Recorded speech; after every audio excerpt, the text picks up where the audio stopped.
ஐயோ முடியலடா டேய். ஃபர்ஸ்ட் எல்லாம் வைபாதான்டா இருந்துச்சு கேட்கறதுக்கு.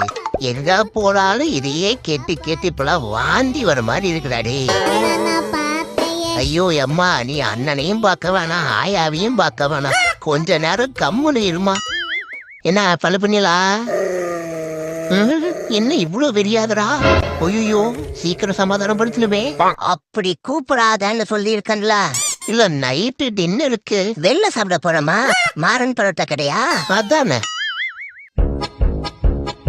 இது பாரு, ஸ்மெல்லே சரியில்லை, ரிஜெக்டடியா. இது ஹைபிரிடே தூக்கி போடாத. இது ஓகேவா? கலரே சரியில்லப்பா, வேண்டாம். கொய்யால டென்ஷன் ஆயிட்டான். இது இது ஓகே, பார்சல போடு.